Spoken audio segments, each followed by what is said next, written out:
Happy New Year, happy holidays. Welcome to the first No Cap episode of 2026. How did y'all boys spend the New Year, man? How y'all living? You living good, man. You already know. So New Year's Eve, worked the Austin Spurs game, sat out Memphis alone. David Jones got buckets, did not pass the ball as usual. Then I came home, a girl talking about she want to watch Stranger Things. I said I gotta watch the Hurricanes beat up on the Ohio State Buckeyes, baby. I can't do it. And so game ended around 11, rang it in, watched it on TV, the little countdown, yay, then went to sleep, bro. Normal day. Did you ever get to the Stranger Things episode? Did you watch it? Oh yeah. We watched it the next morning, bro. As soon as we woke up. Okay. She made What'd you think breakfast. of it? It was What'd you great. think? I loved it, man. It was a Okay, you great liked it? ending. Yeah, you sound like you didn't like it, man. This is gonna sound crazy, but like all the mushy shit, I would fast forward through it. Like I stay for all the action, but like when they started No, sitting at the table at the end and they was all crying and shit, I was skipping yeah. through all that shit. I'm like, Like the just get, last just 30 get me minutes. to the I understand that, bro. Like after they beat Vecna, I was just like, okay, why is there yeah. still 30 minutes left in this? This could have been over. It was like an hour left. I'm like, what? Yeah, the graduation, all that. Like the only scene that I stayed through was when the old head was on the rooftop, and like Steve and Nancy, and when they was all talking, because they don't get that much Yeah. screen time. So I kind of wanted to see what they was gonna say about Yeah. getting older. But once them churn went down in the basement, play D&D, skip. Yeah, I should have skipped through that coming out scene. That's what I should have skipped through. All right, bro. Don't get us canceled, bro. What did you do for New Year's? Oh, sorry. This is a safe. Oh, I didn't do that. Just just hanging out. Watching ball. There was a lot of good football on. Friday, Saturday, last night we had some great games. I'm sure we'll get into them. So you kind of talked about the new teams in the CFP. I think there'll be some new teams in the NFL. Might be crowned a new Super Bowl champion first time. So new year, Mm. new teams, new eras of football. Might be on something. You never know. Okay, new eras of football. And as we know, week 18 came to a close on Sunday night.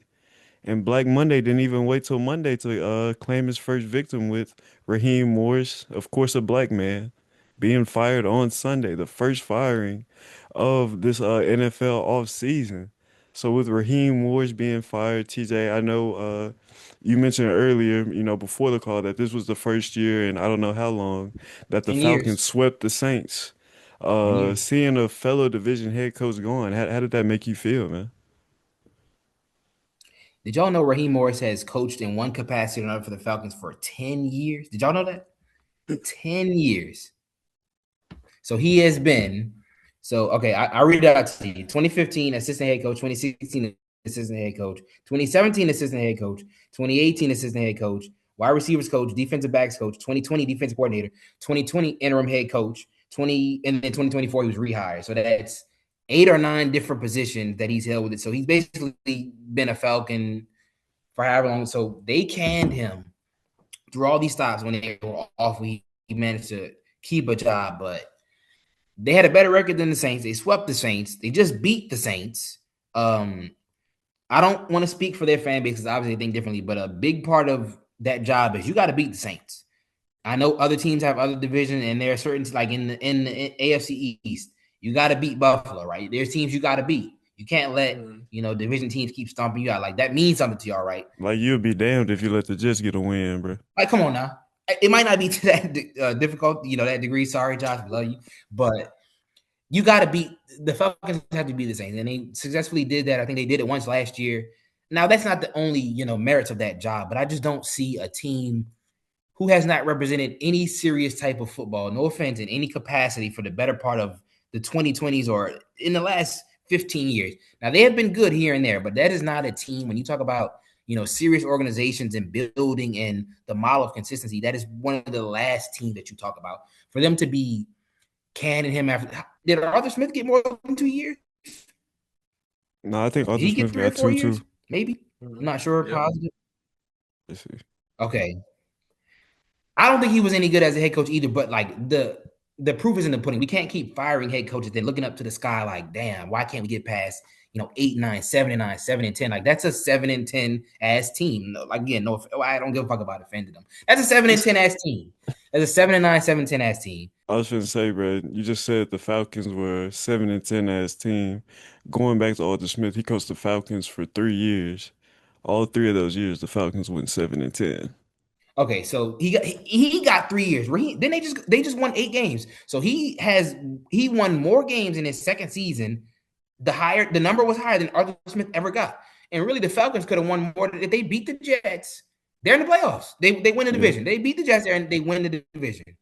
Mhm. That's crazy. So you're talking about a guy who basically has, dare I say, outdone his predecessor. Not a high bar, but still, results are results. He won more games, was closer to the playoffs. This was a year that we saw Atlanta get primetime games with real expectation. I'm gonna say that again. Atlanta was on TV playing Buffalo, and the fucking city was, I'm not the city, the country was around the TV holding hands, like, oh my God, Atlanta's good again. The entire every celebrity that ever lived was at that game. They had the throwback uniforms on. Desi Banks and everybody that was ever born in the fucking city of Atlanta was in that stadium, and it was good. You know what I'm talking about? Great vibes. They beat the brakes off Buffalo, and everybody's like, "Damn, the Falcons are back." Saints fan, I'm like, "That is awful, awful for football. That's terrible for all of us." But that's great for them. Shout out to them. As a fellow NFC South fan, shit get crazy, shit get hard in the NFC South, man. That's the gutter. That's the gutter. So even though we might hate each other, when I see Carolina shine or Tampa Bay shine, I'm like, the Russell Westbrook meme where you like, okay, I see her. I can't fuck with you, but I fuck with you. You know what I'm saying? So like, I was a little part of me was happy for Atlanta, but now I'm just like, they just can't stop getting in their own way. I hate to see a black head coach go, just like I hate to see black quarterbacks go. It just, I hate to see it. Like I don't understand it. Black Monday, coaches get fired on Monday. They didn't give him respect to get fired on Monday. He literally won the game. That's the most games they won in 5 years. Haven't swept the Saints in a decade. All I'm seeing are checks and checks and checks. I get it. Like the Falcons fans are demanding. They crazy. They wanted to fucking kill Terry Fontenot when he drafted Michael, like literally murder him when he drafted Michael Penix, which is understandable because that's going to end up to be a horrendous pick. But Yeah. if every time a GM made a pick, we could kill him, we would have no more GM. So I don't Did you know. I'm not gonna try to think about it too hard for them because I fuck them, but did you I'm see his scratching my exit head. meeting after they beat the Saints yesterday? He just did a little exit meeting, obviously after the game, and I didn't see so it. No. he ran. So he walked over to the corner, and all of the ownership team was over there, and he dapped and hugged everybody like it was all good and cool. They fired him within 3 hours of him hugging all of them right there. Oh yeah. Okay. I saw that. I saw that. No, Okay. it's nasty Yeah. works. But what very like nasty. it is nasty. It's deserved. I'm sorry to say it. Like Nick said, we have friends in the group chat. They're happy about it. What excuse does the Falcons have for being sorry? You can blame it on the quarterback, but they were sorry when they had the quarterback. They have an all rookie, maybe defensive player of the year, rookie defensive player of the year. James Pierce Jr. Yeah. had 10 sacks, most since Michael Parsons, by the way. And And Xavier Watts. Xavier Watts is they, cool. yes, they had all world running back, bro. You making the case for Raheem Morris. We talk about this Falcons defense. They've been some shit. Like the last time they had a guy get double digit sacks, was it Vic Beasley, 2016? That's This, nasty. this this team just set the franchise record for sacks this season with Raheem Morris, something that's been a sore spot for this team since I don't know when. I think the biggest indictment on this Falcons team this year isn't something that falls 100% in the lap of Raheem Morris, and that's the drafting of Michael Penix. Because imagine if you took that number 9 pick, and we just saw Kirk Cousins win, what was it, 4 or 5 straight games to end the year? What if you took that number Four 9 straight pick, games. Yeah. invested it into some talent? And then what would this Atlanta Falcons team have been this year? I think that's where the finger should be pointed, not at Raheem Morris. Okay. I mean, And listen, they fired that nigga too, don't get me wrong, but Should you have have fired no him reason to first. be He sorry, should have though. been fired first. You have all this production on your team. Like, why are you not having at least a winning record at the very? Listen, if you missed, you went 9-8, and you missed. That's cool. You went 10-7. You missed. Oh Yeah. well, you got to Fine. get a Fine. little bit better. You lose games. That's the NFL. Why are you having a losing record with all this production? That makes no sense. So you And bring mind you, they got a mud hole stumped in them by Carolina twice. I'd Yes. never seen no shit like that before. Like I know Carolina has beaten good teams, but letting Bryce Young give you 500 yards, hey yo, that's crazy. That's fucking. He did it. He did it last year. They literally like they actually revived Bryce Young's career. That's nasty to say, but when Rod Wave call me, they played the Falcons that week, and he absolutely flamed them. Gave him 500 yards and 30 points. Even if okay, so I don't like you said, I don't think the blame falls on him, but a lot of that shit is emotional, and it goes back to what I was saying about the division. If they had gotten 60 points from the fucking Denver Broncos, I promise you his job would have been safe. Nobody would have gave a fuck. If they had beaten the brakes off of I don't know, the Jets or the Cardinals. No, but they're struggling to beat the Saints and the Bucks. Like, I think that had something, whether you believe it's deserved or not, I think the emotions of the NFC South and like being close knit and people hop from team, like even the players hop from team to team. The Saints have players hop and jump. Like there's all these jump and shift and all these intense rivalries. If he had not got his ass blasted by Carolina twice, I think his job might have been safe. I don't know Yeah. because Arthur Blank's is that the owner? Is he the owner? Yeah, he's a Yeah. little. That mind is of his is blank. Ain't shit up there, but them dollar signs. Because he hired a goddamn Mickey Loomis disciple, and then everybody's like, well, damn. This is the same man that traded up in the draft with Lamar Jackson to draft fucking Marcus Davenport and gave up 2 first-round picks to do it. That was Terry. That was Big Terry. that was his handiwork. So no disrespect to him, but that's a Mickey Loomis disciple. Front office wise, that team was not all like engineered for success, but they have had more talent come through that building than anybody in the league. Corners, linebackers, safeties, running backs, wide receiver. Like what are like I forget which one they all saying it, but what are they? Was that you, Vance? That was saying it? What are they missing? What are they missing? Yeah, you don't have an answer, bro. They got a wide receiver one. They got a generational running back. They They got got Kurt. linemen on both sides of the ball. Yes. Literally, no, there's no reason. I understand you play your schedule. Your schedule is your Right. schedule, but you're losing games on your schedule. You're not supposed to be losing, bro. And I joke with my friends all the time. Falcons games, you don't even have to watch it. You can just watch the fourth quarter, bro, because you know it's going to be some bullshit at the very end. Them Yeah. is some crazy ass nut football game.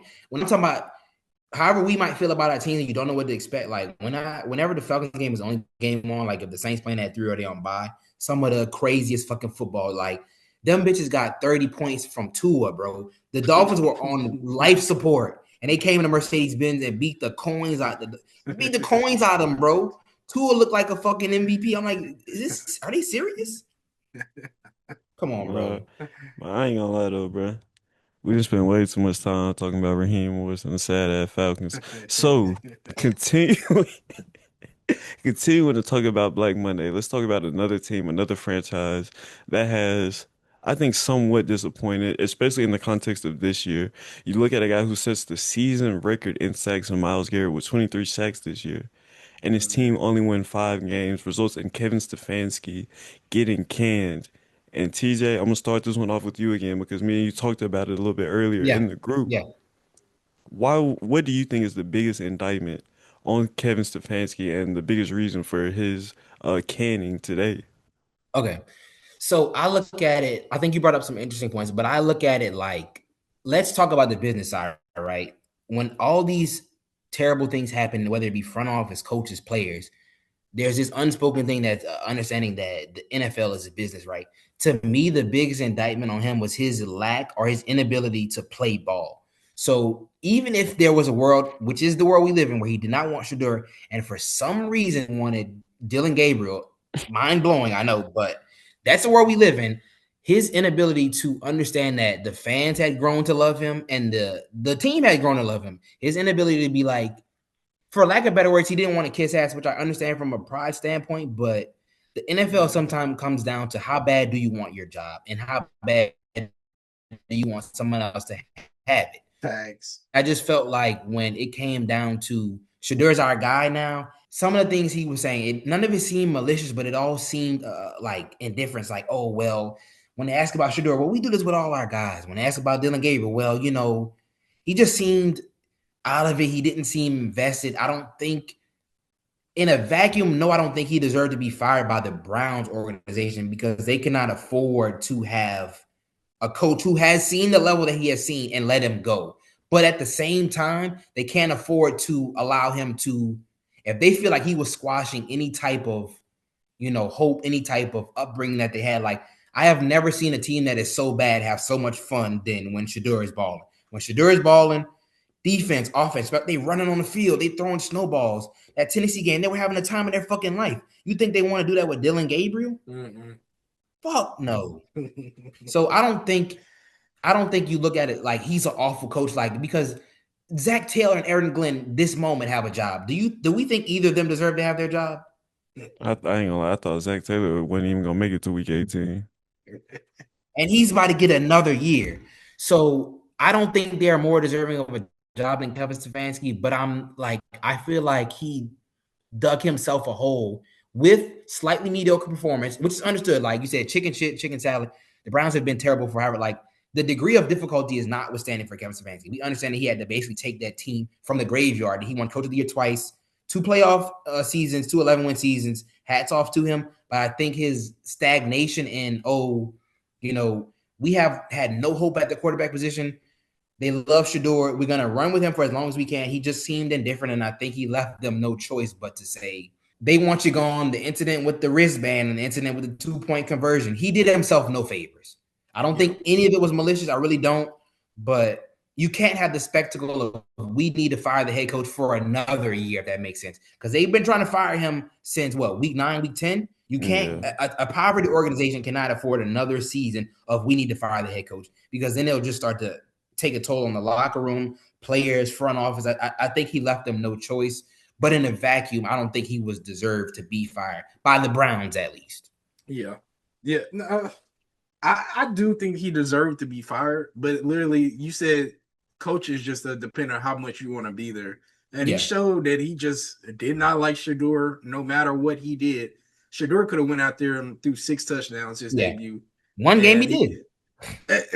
And he would not have cared. And so, like we said, Falcons, there's no reason why they were sorry. The Browns' offense outside of Judkins was abysmal, bro. It was actually pretty terrible. And so Shador at least gave them life to the point to where the players wanted to play for him. They wanted to win games, and they started stacking wins. He went 2-2 in the final 4 games. Yeah, something like that. So, yeah. And so for them to at least be competitive, I think they could have been a good enough team to where, let's just say, Shador played the entire season. You saw how the Texans started so slow at the beginning of the year. Yeah. Offense couldn't do anything. Now they're clicking. They look like one of the Super Bowl favorites. And so for you not to embrace who you're giving, that was really disappointing. And it reminded me when we were kids how Jeff Fisher treated Vince Young, bro. And obviously he didn't want Vince Young like that. And so everybody knows Jeff Fisher's infamous, just like Mike Tomlin, for going 8-8, 8-8, 8-8. Yeah. And so you get Vince Young, you get this prospect who's really good, and you don't embrace him. And so now you're out the door looking for a job. And the way I see it is, man, like, they didn't look like they liked their coach, honestly. And so if they don't like you, you pay him all this money. Just go get somebody that you think your players will like, that you think will be more productive underneath their scheme, especially offensively, because you're going to get Myles Garrett for probably he's only 30.